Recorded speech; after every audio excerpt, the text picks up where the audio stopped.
Buenas tardes, bueno, estamos al filo del mediodía.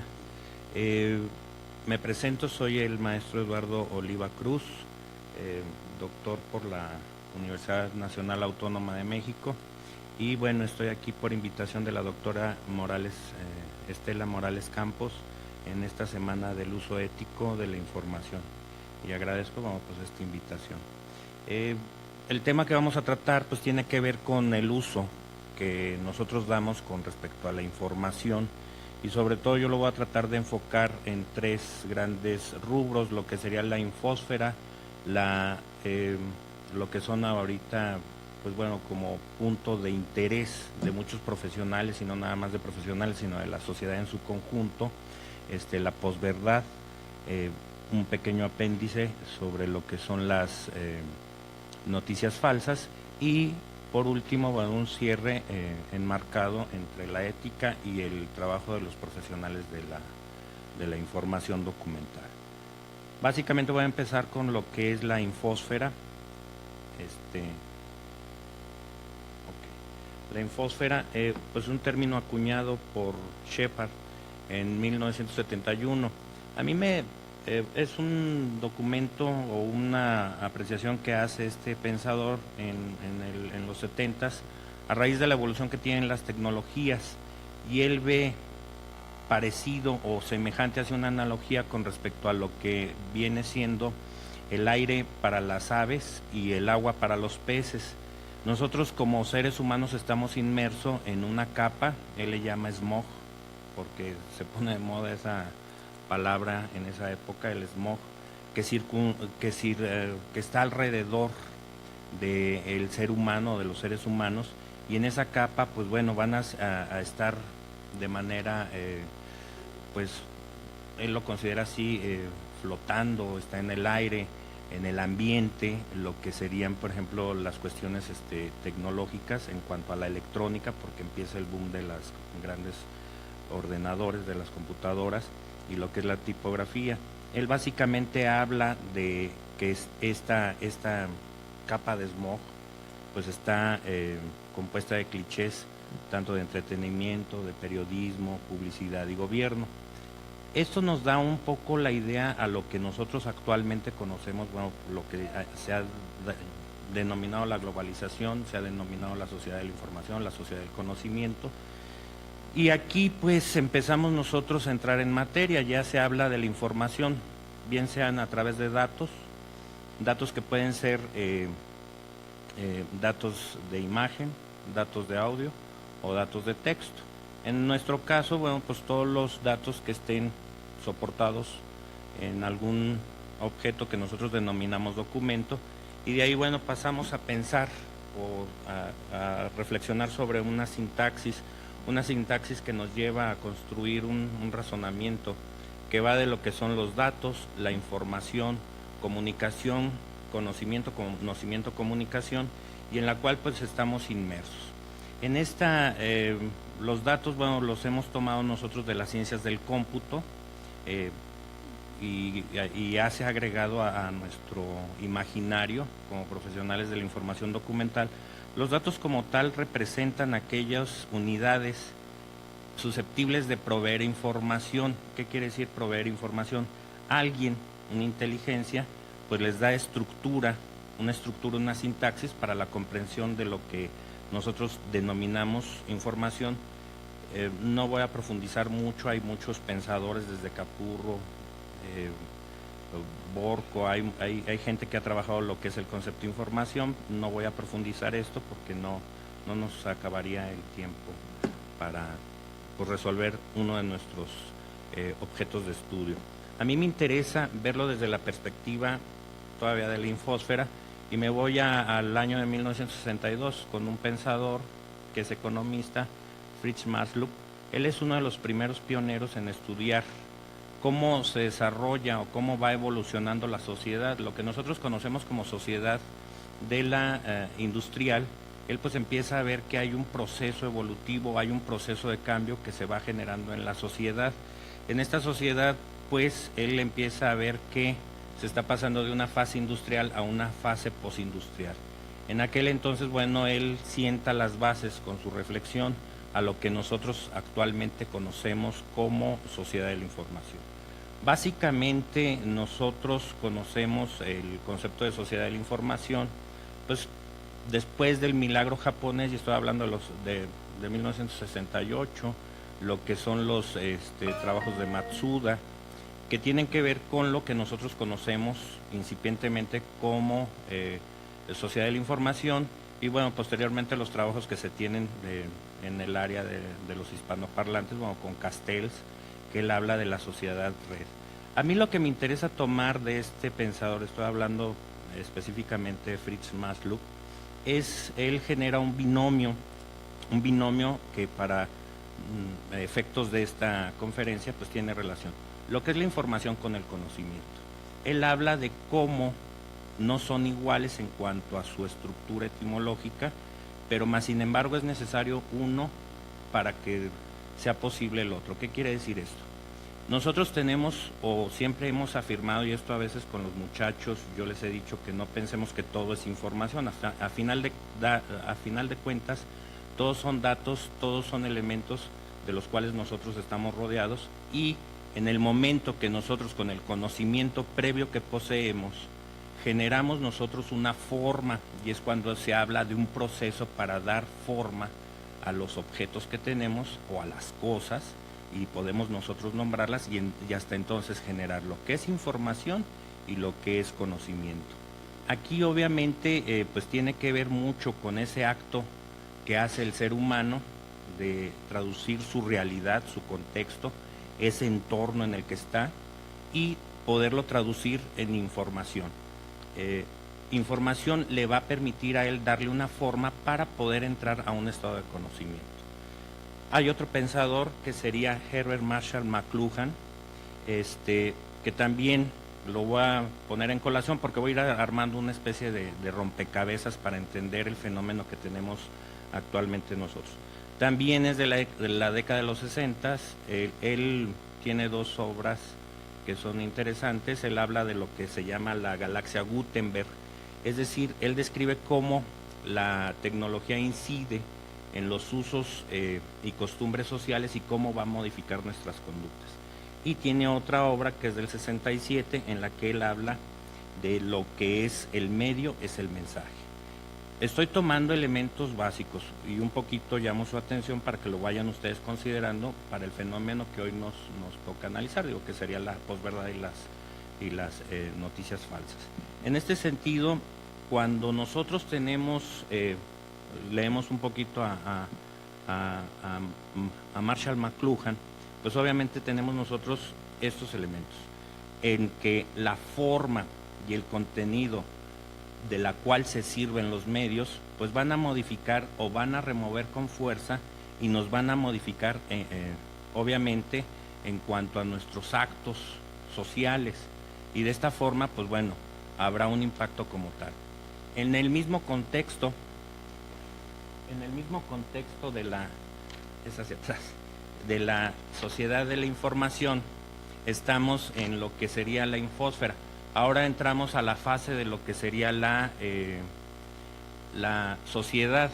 La sociedad por sí misma, y estoy citando a ciertos autores, pueden ser desde lo que es Gramsci, toda la teoría gramsciana, en cuanto a lo que habla del bloque histórico y habla, bueno, de la hegemonía de la sociedad y el cómo está estructurado por diferentes ámbitos sociales. Obviamente tenemos el ámbito económico-tecnológico, el político-jurídico, el ideológico-institucional y el histórico-geográfico. Cada uno de estos espacios ya determinados por la sociología o por la teoría política, bueno, pues nos va dando ciertos ámbitos en los que el ser humano pues se va a mover y de alguna forma va a incidir en sus colectivos, en sus grupos, en lo que diría McLuhan, en sus galaxias o en sus tribus. En nuestro caso, cuando nosotros estamos hablando de lo que sería el ámbito político, pues también va a tener sus discursos específicos y empezamos a entrar en materia. Nosotros vamos a entrar a lo que sería la ecuación de existencia de lo que se ha denominado posverdad y las noticias falsas. Esto como fenómeno que ha surgido desde los años de principios de este siglo, en el 2000, y bueno, cómo ha ido evolucionando. Pero sí quiero llamar su atención en que hay una ecuación que muchos de los pensadores, y estoy hablando de profesionales de la información, pero del área de la comunicación, del área del periodismo, pues han hecho un algoritmo en el que hay relación políticos, los medios y el público. Nosotros con estos tres elementos en cuanto a políticos, medios y público, pues vamos a tratar de desentrañar de manera muy breve lo que sería la posverdad y las noticias falsas. Empezamos con el ámbito político. El ámbito político dentro de lo que es esa sociedad de la que habíamos hablado en un principio y que tiene relación en esos ámbitos, bueno, tiene objetivos muy específicos, va de la mano con lo jurídico y es lo que nos va normando a nosotros como leyes. Cuando nosotros tenemos leyes de transparencia, leyes de acceso a la información, bueno, pues estamos dentro de ese ámbito político. Pero hay quien ejecuta, hay quien realiza o genera lo que vendría siendo la acción de lo político, es decir, aquellas acciones que tienen como fin organizar el gobierno y organizar obviamente lo que es la sociedad en su conjunto, y en el caso de Gramsci, bueno, se habla de lo que es la sociedad civil, el cómo hay esas tensiones tanto en lo que es el Estado y lo que es la parte de la sociedad civil, que estamos fuera del gobierno o fuera del Estado en particular. Pero lo que se busca en esta relación, y aquí lo quiero yo subrayar, es el bien común. Conforme a el ejercicio de la política, una de sus preocupaciones o prerrogativas es conseguir el poder para poder realizar acciones que beneficien a los más. Esto, bueno, pues se ha ido deteriorando lo que es la clase política, y no nada más en nuestro país, en muchos sistemas, y esto pues debido a los impactos que ha tenido la tecnología, a la comunicación que se ha dado y sobre todo al manejo de información, es decir, grupos de la sociedad civil que se han empoderado en cuanto al manejo de la información y que ya cuestionan fuertemente pues el actuar o el devenir propio de los grupos que se encuentran en el área o en el ámbito de lo político. Aquí obviamente pues considerar que la lógica básica de lo que es lo político pues es sostener o mantener el poder. Nosotros, y lo extiendo aquí al grupo de jóvenes que me acompañan, pues vamos a entrar a un proceso, si no es que ya se han dado cuenta que hemos entrado a un proceso en lo que se está buscando el poder, ¿sí? El poder político para pues determinar una visión o cosmovisión del mundo que quieren, sean priistas, panistas, perredistas, sean los ciudadanos libres que acceden a ese poder, bueno, que tienen que juntar tantas firmas, etcétera, etcétera. Hay un marco jurídico que los norma, pero todos están en busca de ese poder. ¿Con qué objetivo? Bueno, como lo había dicho yo al principio, se busca para la obtención del bien común. En este sentido, pues se empiezan a desarrollar tácticas políticas que representan los intereses de quienes detentan o de quienes buscan el poder. Y obviamente una de las tácticas es que los políticos, como los cantantes de rock, quieren conectar con la gente. Y entonces se ha transformado lo que es el quehacer político en buscar el cómo integrarse o conectarse con el público, que va a ser pues quien los va a votar, en el buen sentido de la palabra, a votar por ellos para que estén en un lugar de ejercicio público y que puedan supuestamente, bueno, en la gran mayoría de las veces, bueno, buscar el beneficio común. Ya entrando nosotros a lo que es la política y la posverdad, el término es acuñado en 1992. Aquí es un dramaturgo, él es serbio, se llama Steve Tešić, y él pues empieza a reflexionar y cuestiona sobre lo que es el discurso que tienen los políticos, y esto a raíz de diferentes momentos que vivió la sociedad americana en sus años 70, y estoy revisando, bueno, 70, estoy hablando del Watergate, que digo, para muchos pues estábamos muy jóvenes o muy niños, para otros, bueno, pues se nos hace muy espacio común, que es cuando se hace pues obviamente se quita de la presidencia a Richard Nixon, que si han visto un poquito las noticias, bueno, es lo que se busca ahora con el actual presidente Donald Trump, o sea, hacerle en aquel entonces fue el Watergate, porque era un edificio que estaba en la calle Watergate, y bueno, se descubrieron ahí lo que son ciertos documentos de audio, de conferencias, bueno, del Partido Republicano, y bueno, que llevaron a la destitución del presidente Nixon. Lo mismo sucede si ustedes han visto las noticias, bueno, lo que se refiere a lo que es el Russia Gate, que también se está buscando, bueno, pues por ciertas situaciones, pues a ver si se logra destituir como presidente a Donald Trump, que es algo parecido. De ahí que viene un poquito a colación el mencionar estos sucesos que en la historia son relevantes y que nos dan evidencia.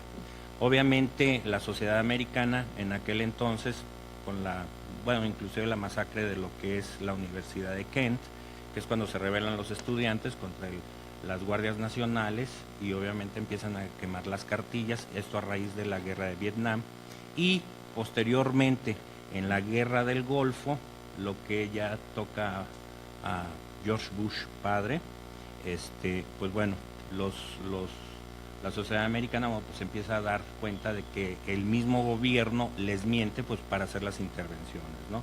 No voy a ahondar mucho en eso, pero sí ir haciendo ciertas precisiones en que hay conceptos que se empiezan a cambiar. También digo, porque una vez pregunté en uno de mis salones a un grupo que si sabían qué era lo que sucedía, por ejemplo, en la guerra de Stalingrado, pues me dijeron que no se acordaban si era la de el Golfo, la última guerra, etcétera. La guerra de Stalingrado es cuando se decide la Segunda Guerra Mundial, cuando pierde el sexto ejército alemán, y obviamente lo que era el apoyo de la sociedad alemana, el apoyo a lo que es Adolfo Hitler, pues su jefe de propaganda, y aquí hay una palabrita, teniendo conciencia de las palabritas, su jefe de propaganda, Joseph Goebbels, pues insta a los ciudadanos alemanes en contra de los eslavos, que sería la Unión Soviética. Obviamente, pues lo que sucede ahí pues es una fuerte manipulación, que se llega a la aniquilación, bueno, pues de muchas entidades, al avance del Ejército Rojo, y bueno, el pavor que tenían los ciudadanos alemanes, bueno, que no fue nada gratis cuando fue la invasión en Berlín, y bueno, que se ha ocultado muchísimo esa parte de la historia por parte de los vencedores, que siempre ha sucedido esto, pero sí quiero llamar la atención que se utilizaba el término propaganda. Posteriormente, pues el término propaganda suena a algo malo, ¿sí? O sea, en el imaginario de las personas pues ya sabemos que es algo malo, es que va a hacer la propaganda tal partido, etcétera, etcétera. Pues ya hay algo que no es, aunque no lo tenga uno claro, pues no lo tiene uno, vamos a decir, bien en conciencia, pero en el imaginario hay algo que no nos funciona. Y hay un personaje, Edward Bernays, que cambia de lo que es la propaganda a lo que son las relaciones públicas. Y entonces, bueno, se va de alguna forma pervirtiendo ciertos hechos y evidencias por palabras, y lo que nos queda, como diría Humberto Eco en su novela del nombre de la rosa, lo que queda de la rosa pues es el nombre. Si alguien ha leído esa novela, sobre todo los que están en bibliotecología tienden a leerla supuestamente, pero sí les invito a que la lean, y realmente lo que queda no es el olor, no es la rosa en sí, sino el nombre. Entonces sí tener cuidado en el sentido de que ir viendo cuáles son aquellos elementos que, bueno, nos van dando pues pie para reflexionar con respecto a este fenómeno de la posverdad. Hacia esto, bueno, pues ya hablamos nosotros de relaciones públicas, y entonces, ¿qué es lo que sucede en las campañas políticas? Se vuelve más una relación publirelacionista, vamos a decir así, ¿con qué? Con el fin de buscar el voto, lo que es el apoyo en el interés particular. Si ustedes se fijan, bueno, el cómo ahora con los sismos, pues México Unido, etcétera, pues obviamente son relaciones públicas, el que el presidente salga retratado con niños abrazando viejitas, etcétera, etcétera, pues son realmente toda una campaña de propaganda para la presidencia o para el gobierno del estado en turno, y que tiene que ver pues obviamente con esas relaciones públicas, ¿no?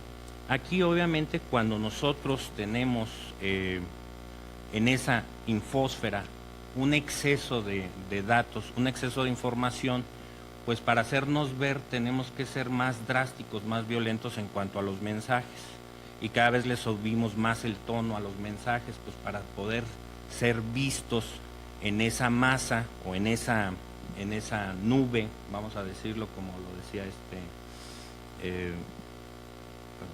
bueno, como lo decía al principio, lo que es la masa en cuanto a un smog que no nos deja ver, pues hay que hacer discursos más fuertes, imágenes más fuertes, más violencia, más etcétera, etcétera.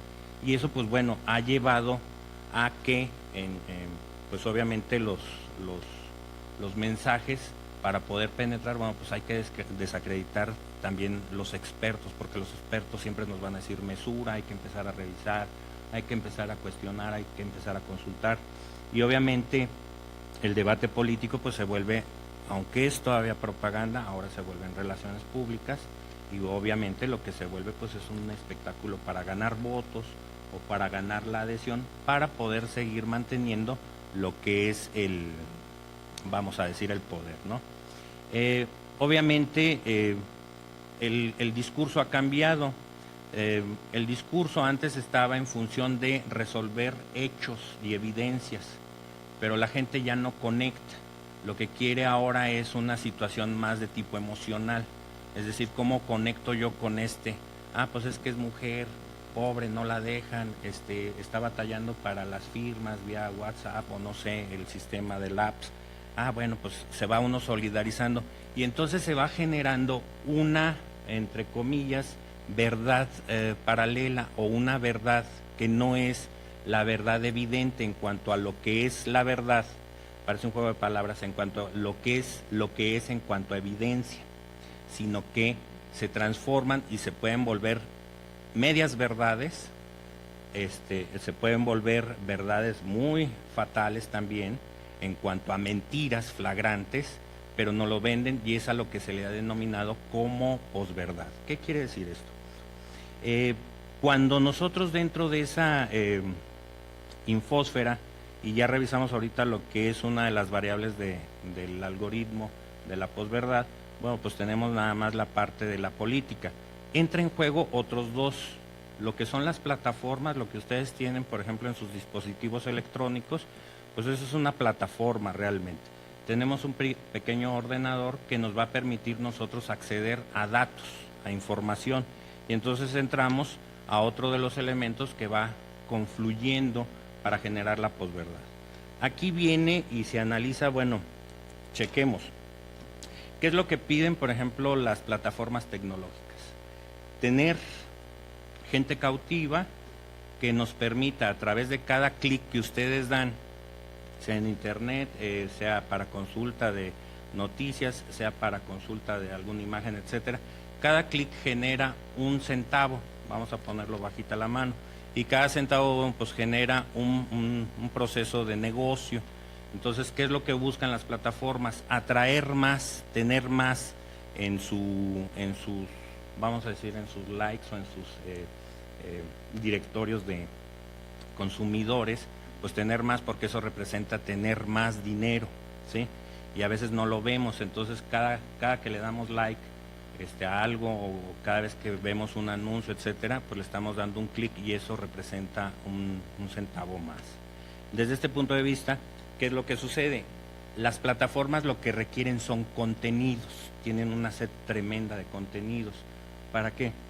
Para mantener esas comunidades o esas galaxias, como lo había dicho yo, como lo manejaba McLuhan, o tribus, y entonces tú tienes tu grupo y entonces coinciden con la información que queremos ver nosotros. Desde un punto de vista ideológico, empezamos a dejar un rastro o huella digital, que los que sabemos en cómputo algo un poquito, bueno, pues hablamos de los datos o los registros de datos.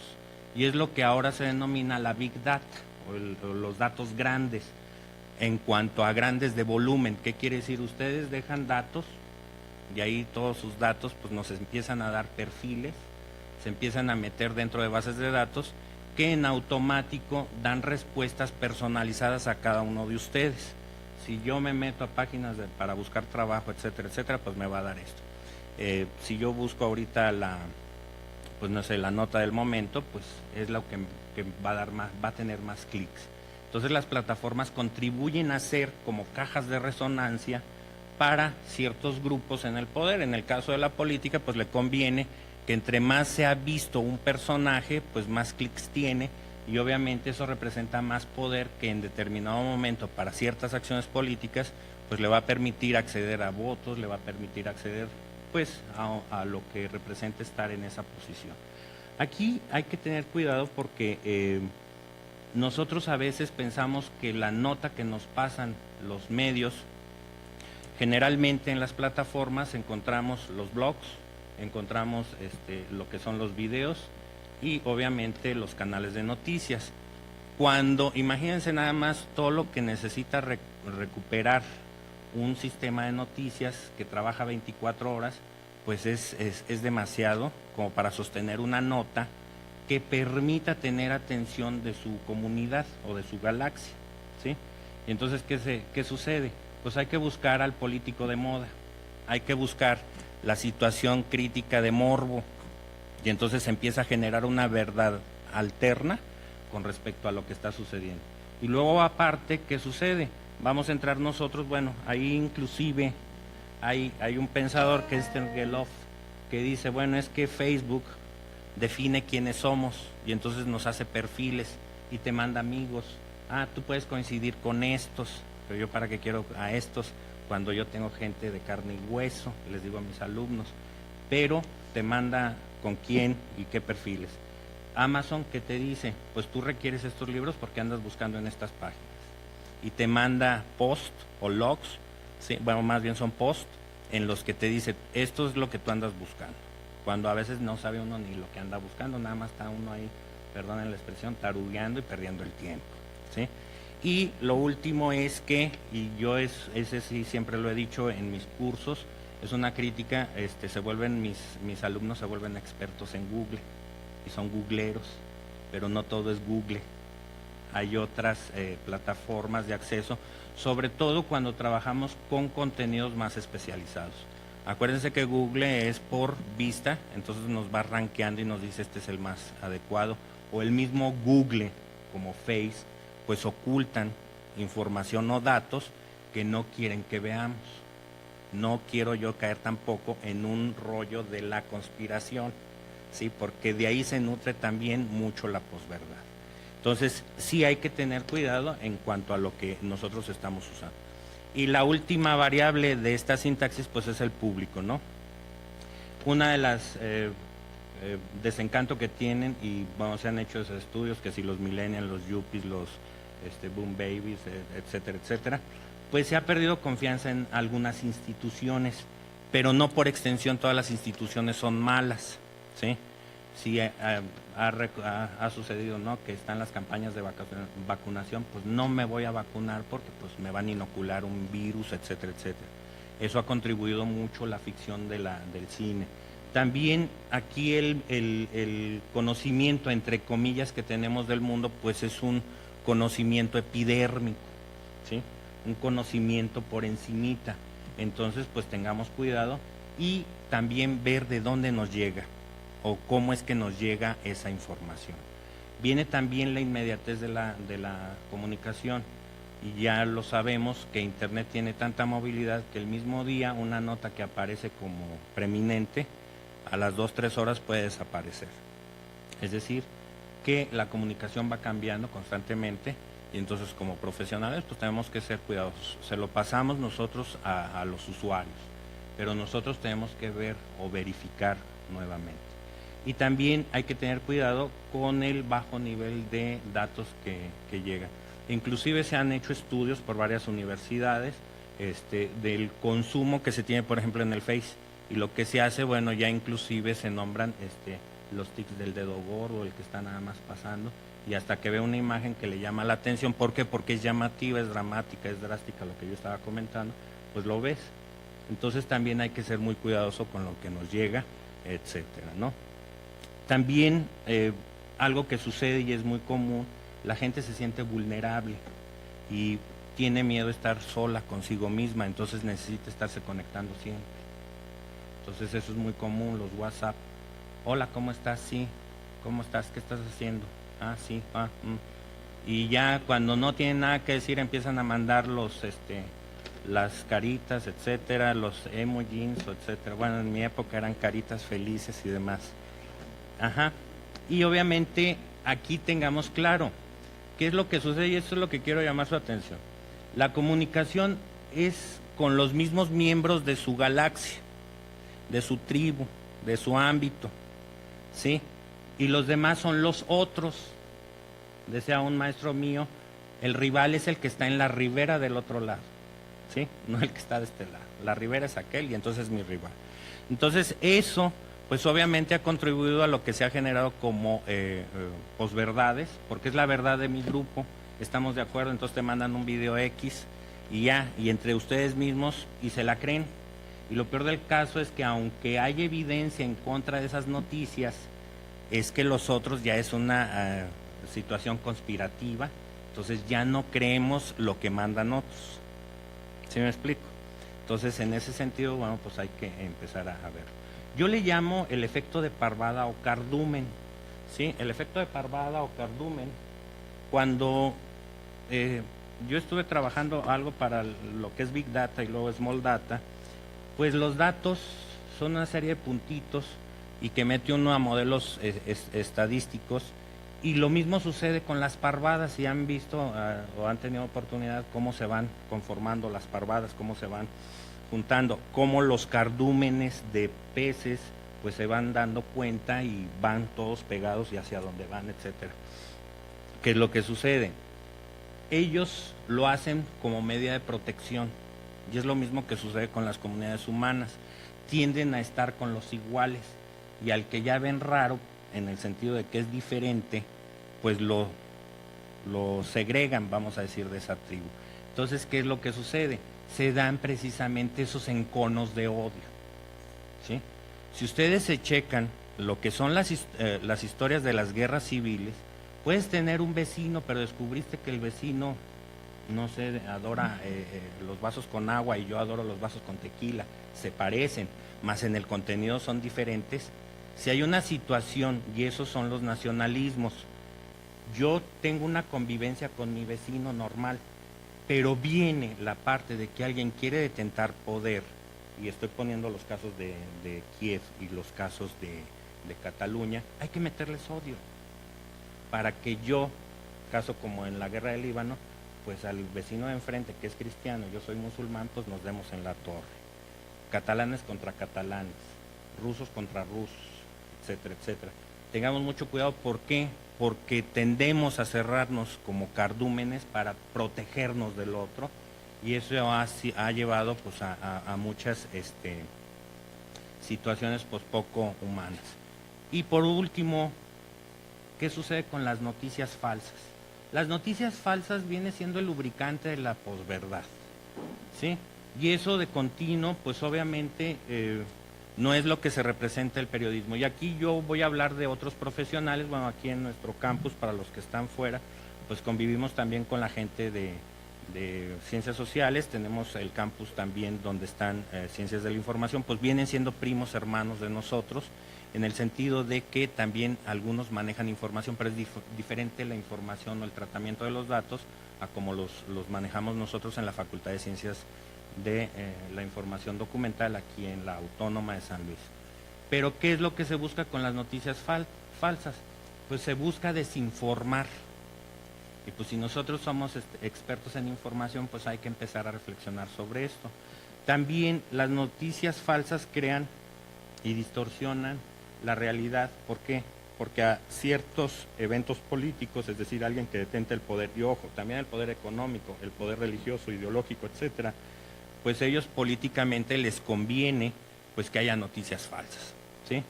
El otro de los elementos de las noticias falsas es que son constantes, por goteo, y es como esa tortura china, ¿no? De la gota en la cabeza hasta que no te la perfora. Una gota constante perfora una piedra, entonces imagínense qué hacen con nuestros pobres cerebros. Cuando también el tema es permanente y sigue siendo, vamos a decir, sobrevalorado por la audiencia. Si ustedes empiezan a ver ciertos videos que circulan por las redes y tú haces una verdadera búsqueda, aquí sí es una búsqueda periodística y una búsqueda bibliográfica o videográfica, pues empiezas a ver que el mismo video ha sido distorsionado, la imagen ha sido distorsionada, ¿sí? En donde, bueno, pues habrá que revisarlas, pero como nos llega así de repente y emocionalmente estamos fuera de base, pues me da miedo, me da gusto, me da risa, me da pavor, etcétera, etcétera, ¿no? Cumple una función de atacar o emocionalmente a la persona. Y obviamente, bueno, pues hay algunas características que ya ciertos grupos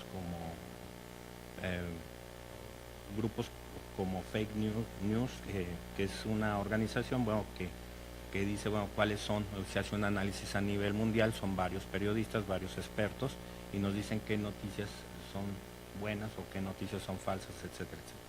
La primera, pues están dirigidas a las emociones.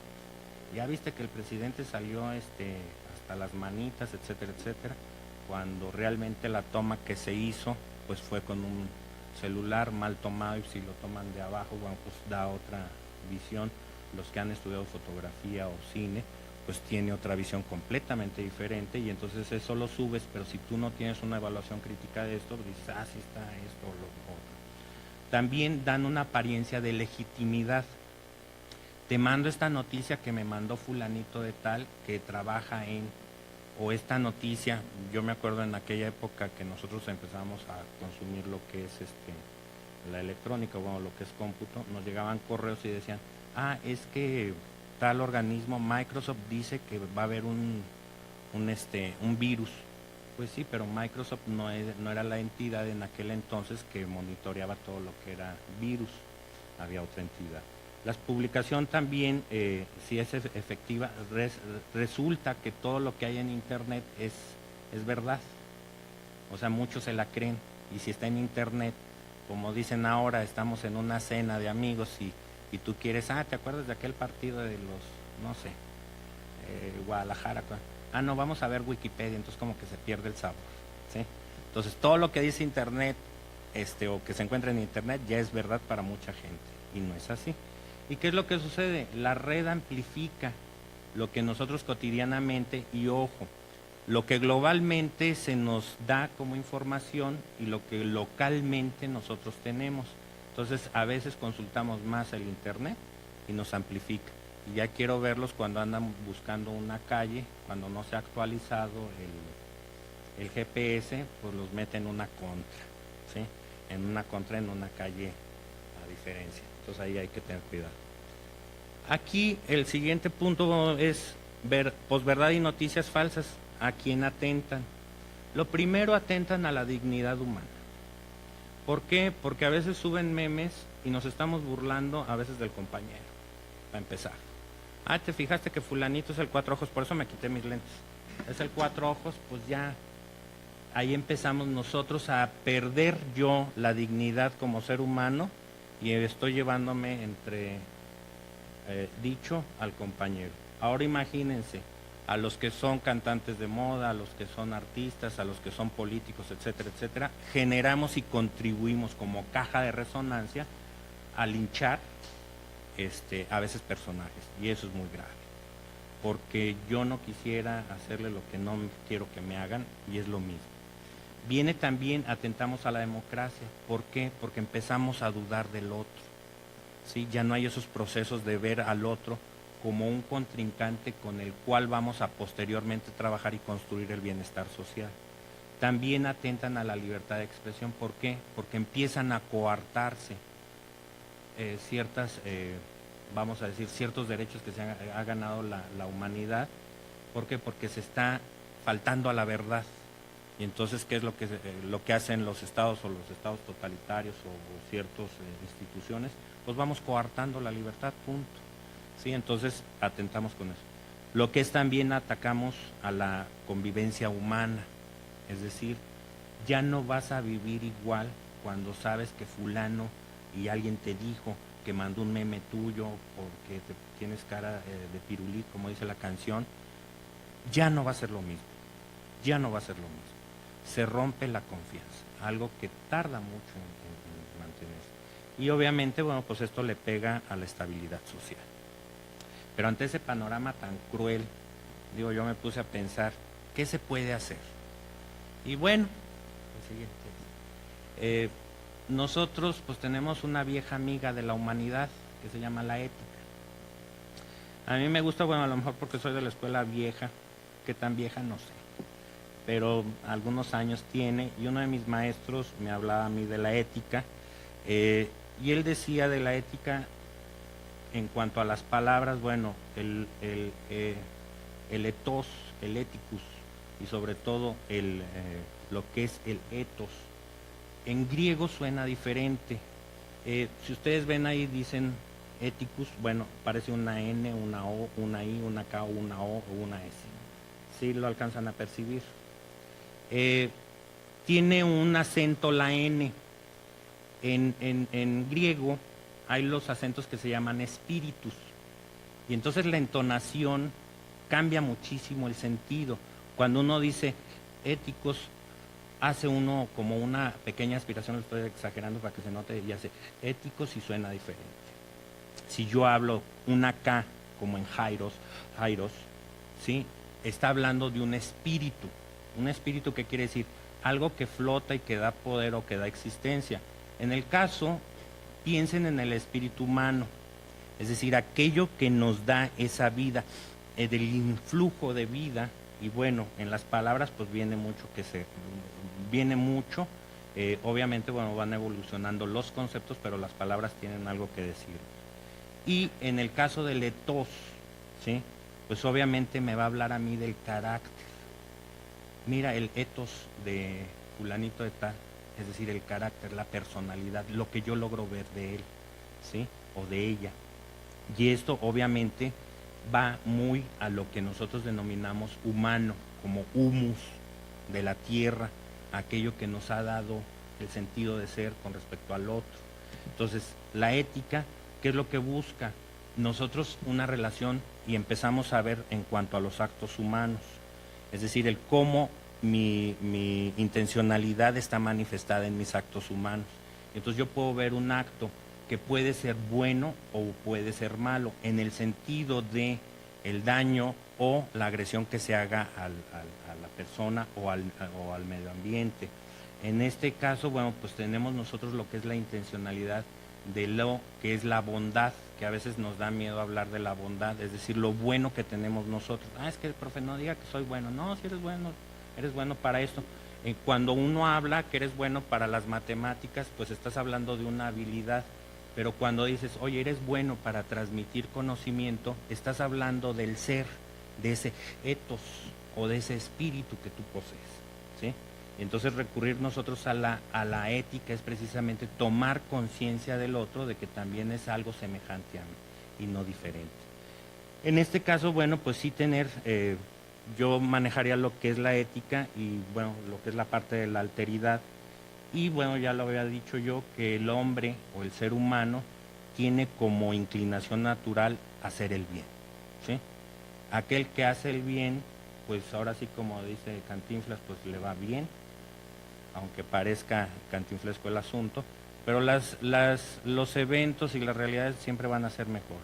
Y sobre todo, ya lo he mencionado, la relación con el otro. El otro es mi semejante, es con quien yo me puedo espejear, como dice Lacan, es con quien yo me puedo ver y puedo conocerme a mí mismo. Y ahora en la actualidad, lo otro es lo ecológico, los animales, todos los seres inanimados, las plantas, etcétera, etcétera. Aunque parezca así como budista el asunto, pero tenemos o debemos, porque ya no es un tenemos, debemos desde el punto de vista ético pensar en el otro y en lo otro. ¿Y qué con esto? Esa es la pregunta y bueno, aquí es donde yo quiero entroncarlo con las ciencias de la información documental. Es decir, nosotros como profesionales, ahora sí como decían en las ferias de pueblo, ¿qué pitos tocas? Los silbatos de barro, ¿qué pitos tocas? ¿No? Obviamente, pues nosotros tenemos un rol ante la sociedad y un rol que no, y sí quiero mencionarlo así, no nos inhibamos del rol que estamos o hayamos elegido. Si hay otros profesionales, están los profesionales de las ciencias del cómputo, que tiene que ver con la información y datos, ellos cumplen un rol. Están los profesionales de las ciencias de la comunicación, que ellos tienen su deber de divulgar, etcétera, etcétera, y juegan un rol. Nosotros como profesionales de la información, estoy refiriéndome bibliotecólogos, museólogos, archivólogos, documentólogos, cientólogos de la información, etcétera, etcétera, nosotros tenemos un rol ante la sociedad. Y aquí, bueno, pues sus armas, y esto, bueno, porque tengo un público y sé que en las diferentes sedes pues hay un público de estudiantes, pues tenemos muchas armas que a veces las desconocemos. Y yo a mis alumnos les digo, pues siempre están las primeras 5 leyes, las leyes de Ranganatha, pues hay que conocerlas y hay que practicarlas. Mucho nos dicen, ¿sí?, sobre que los textos hay que usarse. Cada texto o cada video, cada documento, cada lo que ustedes quieran ver, fotografía, etcétera, a su usuario, cada usuario a su documento, ¿sí? Y no hacer perder el tiempo al usuario. Me brinco la quinta, porque no hay quinto malo, pero me voy a las nuevas leyes de Michael Gorman, que obviamente en el análisis que hace este pensador de la bibliotecología con respecto a lo que nos está sucediendo en la actualidad, pues vienen que las bibliotecas, y ya lo había dicho, sirven a la humanidad, ¿sí? Viene el respetar todas las formas que en que se transmite el pensamiento. Ya nosotros tuvimos un evento sobre lo que es el patrimonio audiovisual, pues no importa la forma en que venga, nosotros tenemos que respetarlo y tenemos que hacerlo respetar también. Aquí viene el tercero, que sería usar la tecnología inteligentemente para mejorar el servicio. Y más que para mejorar el servicio, para formar a nuestro usuario, ¿sí? Porque esa es nuestra obligación como profesionales y pues tenemos que aterrizarlo ahí. El siguiente es proteger el acceso gratuito al conocimiento, porque eso permite empoderar a nuestros usuarios, a nuestras comunidades, a nuestras galaxias, etcétera, etcétera. Y obviamente el último, que es honrar el pasado y crear el futuro. Honrar el pasado, a lo mejor hay hechos históricos, hay situaciones que no estamos de acuerdo o que no nos tocó vivir, pero sí dar la prospectiva y la perspectiva de que se puede tener un mundo mejor, ¿sí? Y algunas acciones concretas, ya para ir cerrando, pues desde el punto de vista de la profesión, pues promover el pensamiento crítico, ya lo había dicho yo, la alfabetización mediática, fortalecer el papel de las instituciones educativas, la discusión sobre el devenir de la sociedad y lo que son, si son noticias falsas o no, y más ahora por el año que se nos viene, bueno, pues nosotros tenemos por dónde trabajar mucho, muchísimo. Y ya por último, pues viene algo que yo quiero compartirles, que esto está en la red, es de la Federación Internacional de Asociaciones de Bibliotecarios y Bibliotecas, la IFLA. Pues ellos realizaron ya 8 pasos muy simples, lo pueden descargar, si no me lo pueden solicitar, no hay ningún problema, de un infograma donde cómo detectar noticias falsas. Lo que sí quiero invitarles es que nosotros, desde el punto de vista ético, tenemos que ver al otro y a lo otro. Al otro es nuestro usuario, ¿sí? Y ya como ciudadanos, pues el otro es mi vecino, es mi pariente, es mi gente que vive cerca en mi comunidad, así como en todo México. Entonces, sí hay muchas herramientas, les invito a que las exploren, en internet hay mucho, en vez de estar ahí dedeando al Face, pueden hacer algo más productivo por ustedes. Por mi parte es todo, agradezco su atención y pues agradezco también al público que tengo de manera remota. Muchas gracias.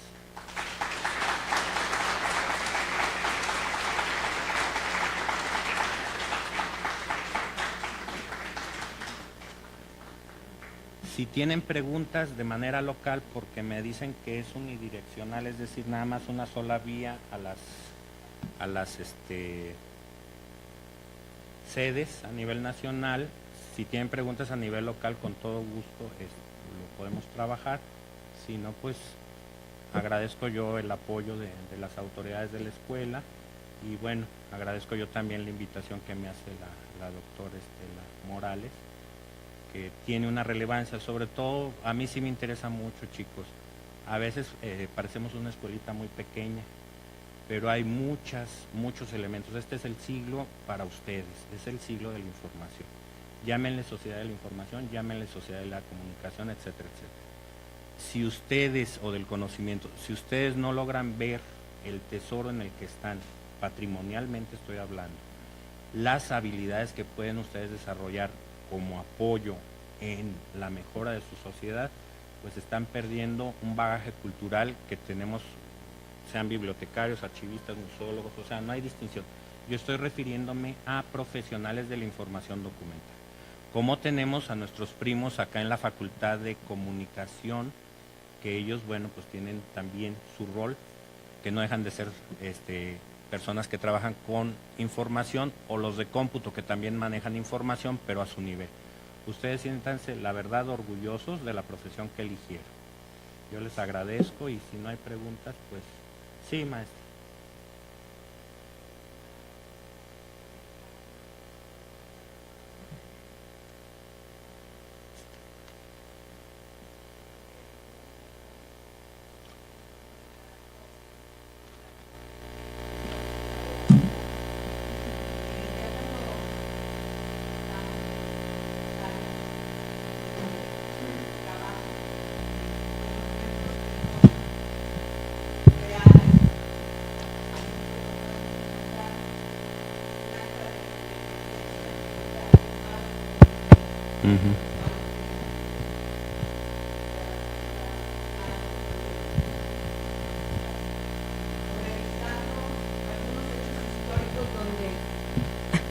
Gracias.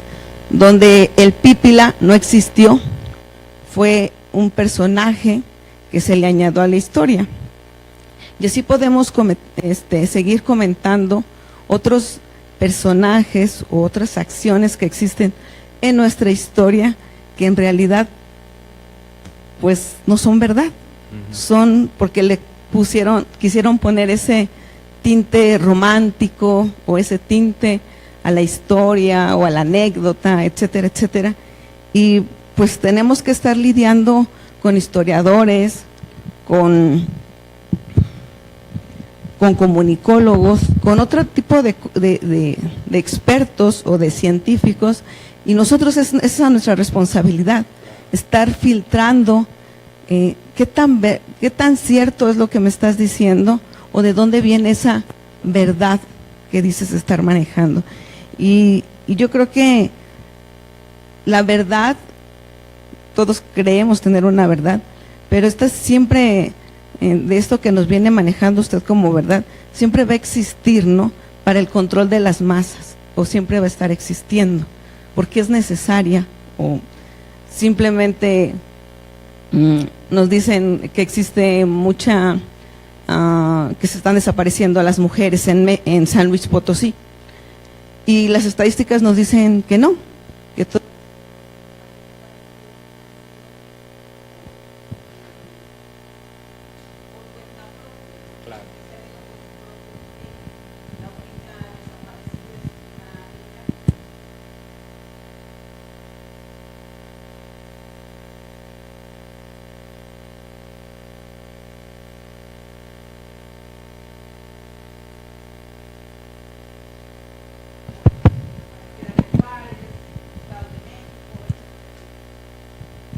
Entonces, aquí es donde tenemos que ir analizando esta posverdad que usted nos viene diciendo, pero también de este control.